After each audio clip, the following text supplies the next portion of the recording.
Hi, everybody. Welcome to another episode of After 30 with Cara Eriguel. I hope you're all doing safe and well and experiencing less body pains today.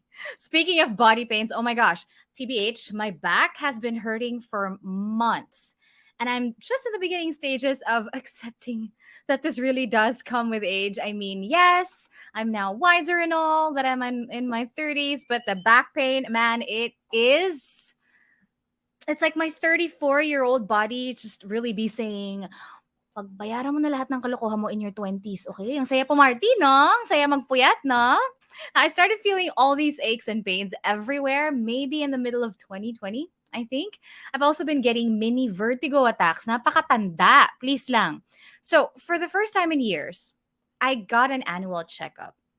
My mom's diabetic, so I was kind of worried maybe I was well on my way to being diabetic as well. I mean, I haven't exactly been super healthy lately and I super love sweets. Now, thankfully, my tests were negative for diabetes, though I kind of have to watch my cholesterol levels. But not being diabetic was a huge relief. Now, I've seen how tough it is to be managing diabetes and everything else that comes with it. So, it would be really best to have ourselves checked, especially in our 30s, so that we can learn how to manage our health well and walang bulagaan, di ba? So let me just share this real quick with you that Kontrolado Ko Diabetes Ko is a diabetes awareness campaign led by healthcare company MSD in the Philippines that aims to deepen understanding on pre-diabetes, type 2 diabetes prevention, and diabetes management to give people the information that they need to safeguard and improve their health. Now, the campaign aims to address a common misconception that type 2 diabetes affects only other adults, when in fact, people under 40 are getting diagnosed with diabetes. Now, at the same time, the campaign wants to emphasize that effective management of diabetes depends on patient self care. Now, adherence to medication is a key part of healthcare and affects all areas. Caring for your own diabetes is also an ongoing process that can require reevaluation as you age or your lifestyle changes. It's important to always continue learning about diabetes and your type of diabetes in particular, whether it be through online research or with the help of a healthcare professional. Ultimately, KKDK highlights the importance of collaborative solutions in the management of diabetes, that it takes a village to manage diabetes. The patient, the doctors, and allied health professionals and loved ones working together so that you can confidently say, kontrolado ko, diabetes ko. Awareness is really key to managing our health. So, super short, quick kwento again, no? Medyo mahaba-haba na tong intro natin, guys. Pero mahalaga kasing pag-usapan lahat to before we dive deep into this. Now, I got COVID last month, and since then, I haven't been really moving around as much because I feel I get tired easily. So, upo-upo lang ang beauty ko for like a month. Then I worked out again last week, and I felt so dizzy, as in nandilim yung paningin ko, guys. Like, I was back to zero. I read somewhere that sitting on your butt for long periods of time may actually cause really bad health problems, including diabetes. You might think, but I'm resting. Resting can't be bad, right? Wrong. Too much of anything can be bad for you. And we'll be talking about more about this, sitting around all day and how it could contribute to diabetes. Introducing today's episode, board certified internist, endocrinologist, and assistant professor in medicine. Everybody, please welcome on the podcast, Dr. Erick Mendoza. Hi, Doc. Hi, Cara. Thank you for having me. And all you Hi. said was correct. So I'm really excited to share some important knowledge about diabetes and, of course, the peril of sitting down too much. Dapat ba tumayo na tayo habang nagpa-podcast? Pwede, Hindi, joke lang. pwede. Okay, hi, Doc. No, thank you so much for making time. Thank you for being here on the podcast. And I'm so excited to learn more about this. Like I mentioned earlier, my mom is a diabetic. You know, I feel like that could also be a reason that I may be like more at risk. Tama ba yun? If is it genetically passed? Is it passed down? Right. Okay, one of the risk factors will be genes, ano? Of course, parents that are diabetic, ano, make their offspring or their children at an increased risk for the disease or diabetes. But it's not just about genes. So it's a multifactorial condition, ano? Unlike other diseases which are solely determined by genetic factors, but diabetes is really multifactorial. Oh gosh, so ang dami mong kailangan i-dodge, no? So you don't get it. Okay, but doc, to start, no, what really causes diabetes? Like what happens in or to your body when you have diabetes? Just so we have like a visual understanding of it. Okay, so let's begin with the risk factors. Now, as you mentioned, Kara, you're right.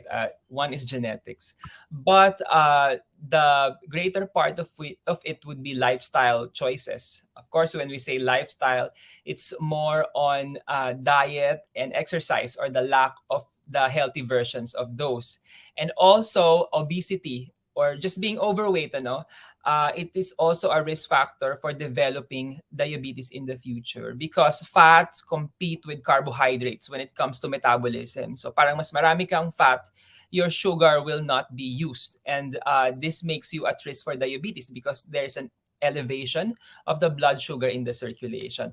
And of course, up to our episode for today, sitting down too much, or what we correctly term as sedentary lifestyle, so that is a big risk for diabetes. As we all know, diabetes is becoming more common sa mga teenagers, right? Sa mga youngs. But of course, it affects both or all brackets of of ages.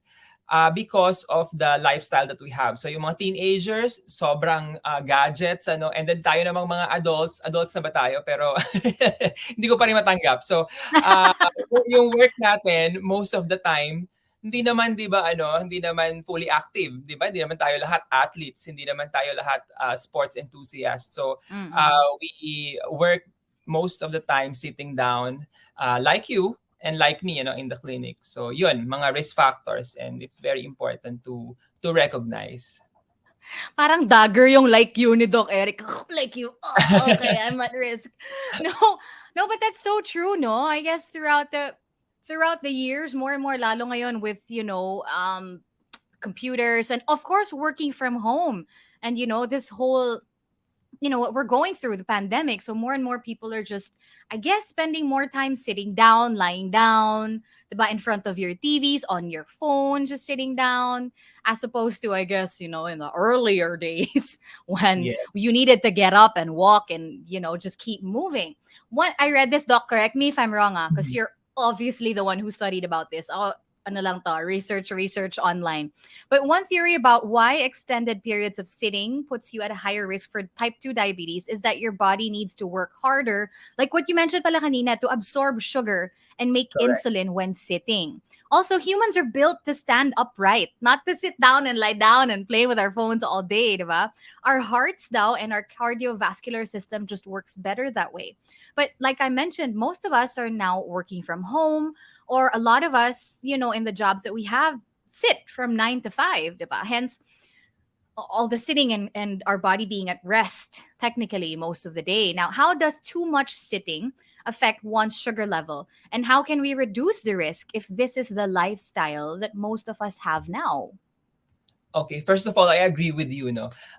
We were meant to be standing up, ano. In fact, our ancestors, 'di ba, they hunt for food, they run for their their prey. Pero those were the older times na. So right now naman, since civilized na yung natin, society, hindi na ganoon yung condition. But hindi pwede yung talagang mag-concentrate lang tayo sitting down and not doing uh, activities at all, because as you've mentioned, nagkakaroon din tinatawag na insulin resistance. Ibig sabihin, our body produces too much insulin during the first part of the diabetes type 2, but it becomes non-useful din kasi resistant ka. You're always sitting down, hindi nagagamit yung insulin kasi insulin makes your sugar low because the sugar comes inside the cell, no, or it goes inside the cell.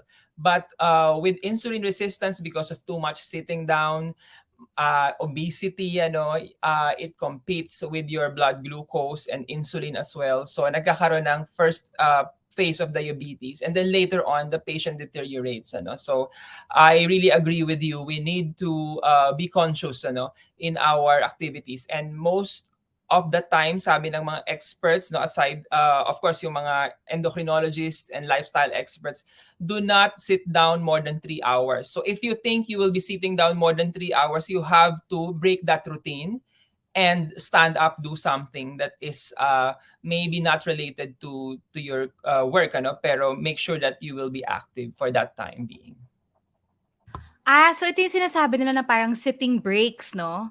Parang if you're Yes, gonna be yes. sitting for long periods of time, just at least stand up, get a glass of water, walk around, ganyan.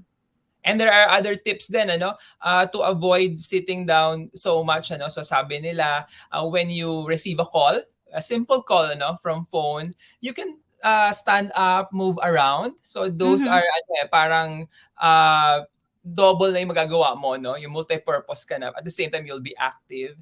And then Mm-hmm. when they say when you park, no, do not park near your office. Baka pwedeng lumakad ka, no, towards your office, ano, or your desk.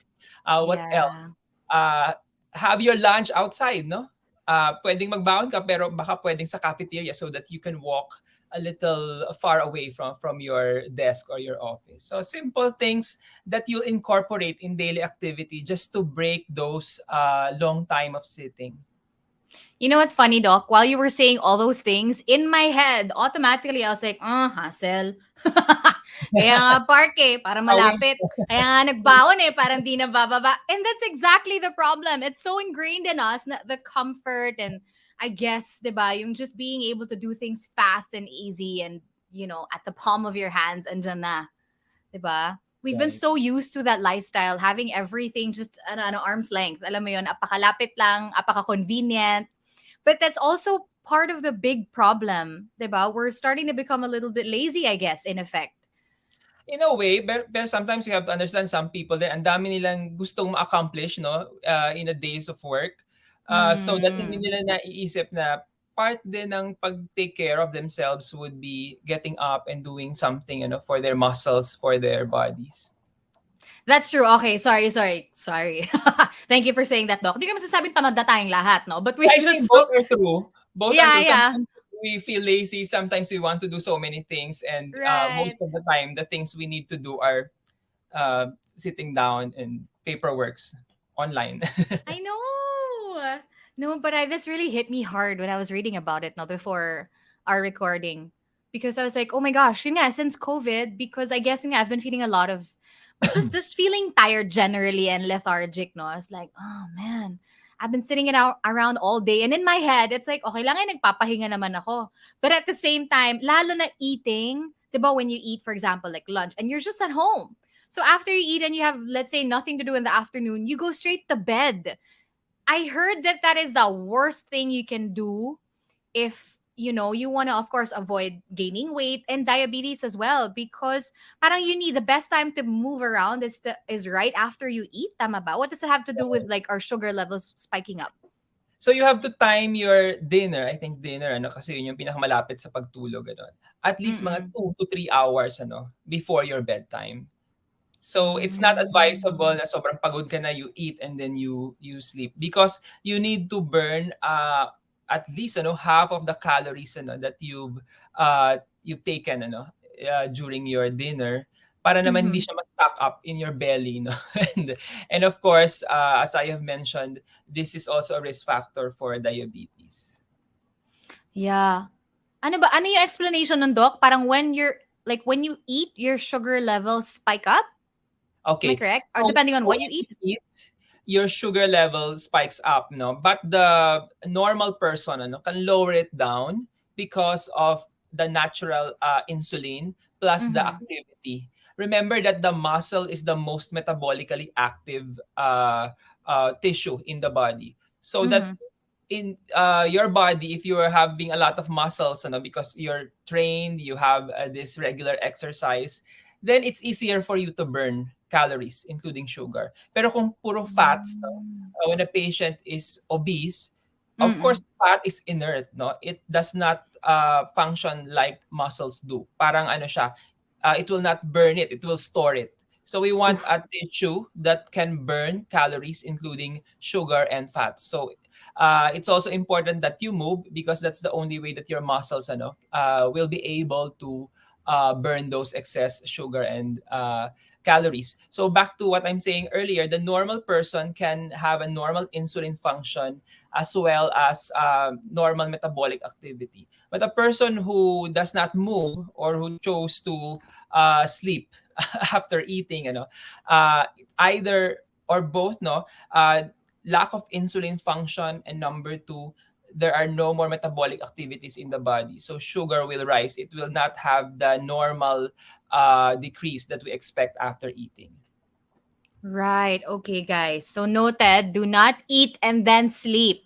I know masarap gawin yon, lalo na kapag kumakain kayo at nagne-Netflix and chill kayo tapos tulog after, when you're coming from a really long day.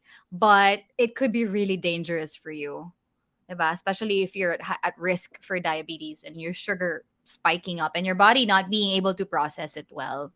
Correct. Thank you for explaining that to us, Doc. Okay, so you mentioned some of the risk factors, that lead to the onset of diabetes. But can we like dive a little bit deeper into that? Like, if, for example, like me, I had to take a test because I was already kind of feeling some symptoms that in my head was quite similar to what my mom was going through, like yeah, mga vertigo or like some wounds maybe that don't heal as fast or ganon yung parang low, para akong yun nga, low blood sugar level, I guess, para akong nahihilo or floating ganyan. So, what are the signs and symptoms that we should look out for that might indicate that you're at risk for diabetes? Okay. Actually, we see signs and symptoms only if it's really that severe. So we do not want to wait for that. So before I tell you the reason why, we see signs and symptoms if the blood sugar is already around 200 or 300 milligrams per deciliter versus the normal, which is 100 milligrams per deciliter on the average. So what are the symptoms that we usually see? So excessive hunger, but they do not gain weight because the sugar is not being consumed by the body. Excessive thirst and urination. Okay, so these are the three things that describe a classic diabetic patient. Also, as I have mentioned, weight loss. But we do not wait for that. In fact, no, up to your the title of your show, after 30, early times, all patients, even without signs, symptoms, or risk factors, we screen them at the age of 40 years old and above. But recently, we've been seeing trend that even patients or individuals below 40, they already have increased predisposition for diabetes. So I think for after 30 is a good gauge in which you can already check for the blood sugar. In fact, I've been seeing diabetic patients in their teenage years, pero hindi pa naman ganun kalala like the ones in their 30s, 40s, or even at older age. So that's one. It's mostly asymptomatic. So age is a risk factor. Also, other risk factors, even without that cutoff age, you have, as I have mentioned, obesity, sedentary lifestyle, having diabetes when they are pregnant or when they were pregnant before, PCOS, no, which is very common in women after Mm-hmm. 20s, so it's also a risk factor for diabetes. So those are the things we Oh. look for, and they are red flags. When we see red flags, we tell them to have their blood sugar checked. So may PCOS na nga, at risk ka pa sa, oh my gosh. That's me. So I really have to watch it. But thankfully I saw the results and it said naman it wasn't like I wasn't at risk just yet. But when I had my brother look at it, who's a doctor, he was like, "Yeah, you're not there yet, but you got to be careful because it's on Correct. the way there." But yeah, okay. So, lifestyle changes. No, what lifestyle changes can we make to avoid diabetes and manage it if you have it? Because I do have a friend. You mentioned you've been seeing a trend. No, a lot of teens are getting diabetes now. I have a friend who's like 25 years old, who's already like perking every time she eats, like Yeah. she has diabetes. And Mhm. yun yung signs niya mismo, like she started losing weight. Like akala namin, wow, your diet is working, whatever. Like she started losing weight and then yun, she was always just thirsty, la da da, and then she had herself checked. And then malala na ba yun, doc, kapag ganon, if you need to keep checking your blood sugar every time you eat? Well, it depends on our individual. Some would need to check it more frequent because they are on insulin. So it means their blood sugar is already higher or a little bit higher than is expected for that age. Or the doctor just wants to keep track of the trend and wants to Mm, really make an aggressive management in terms of his or her blood sugar. Okay. But I would say kung pinagmo-monitor siya nung doctor niya, it means it's not a mild type of diabetes or level of blood sugar. So maybe medium risk or that really high. Okay, kasi masarap kumain ng matamis yun, eh. So, ano nga ako din. So, ano yung mga puwedeng, lifestyle changes, that we can tweak, to avoid diabetes and to manage it if you already have it? Okay. So I always tell them no extra sugars or simple sugars. So what are those? No sodas in the refrigerator, no 3-in-1 coffee, no bottled or sweetened beverages. Okay, so those are extra calories you don't see, but when you're thirsty, you're gonna take them, and hindi mo napansin that a lot of sugar or calories went into your system already. So no for those three things.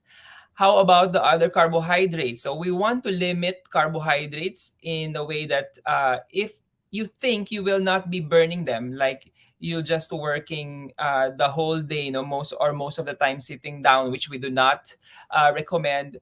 Reduce your calories or carbohydrates into half, no? Instead of 1 cup of rice, 1/2 cup na lang. Especially matutulog ka na naman, 2 hours na lang, then you'll be on bed na. So cut it down.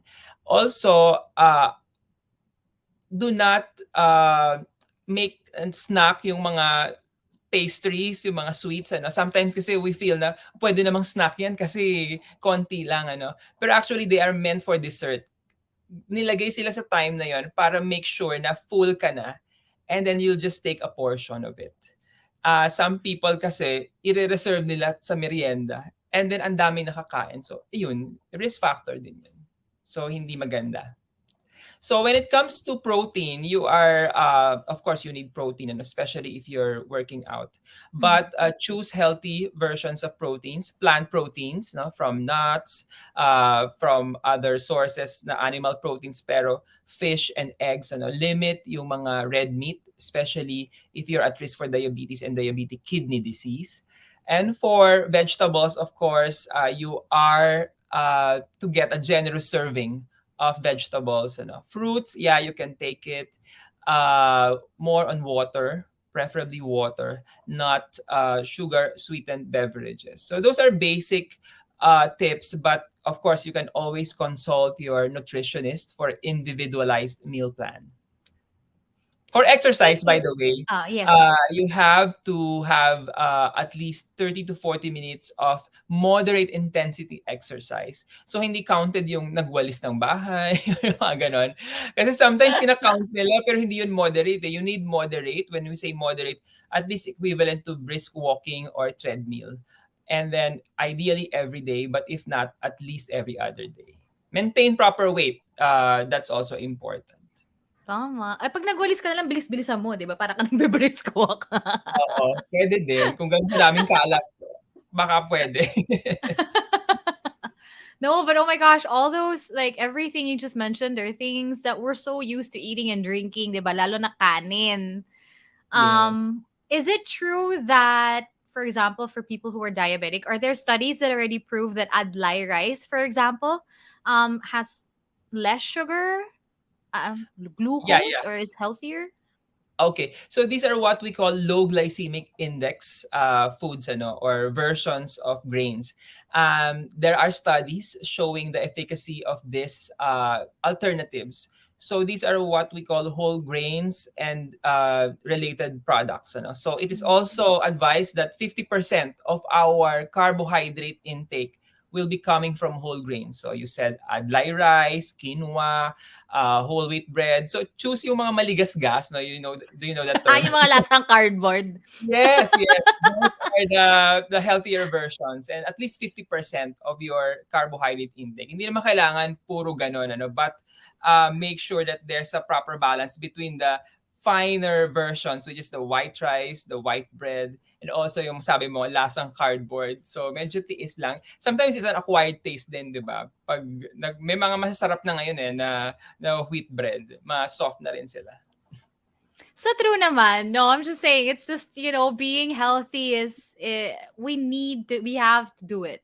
Diba? If you want to be able to live a comfortable life, if you want to be able to stay alive for your loved ones, and if you want to, if you just want to live longer in general, right? Kasi And yun with nga good eh. quality, 'di ba? Parang hindi lang longer, a good quality Yeah. of life. So it's also important.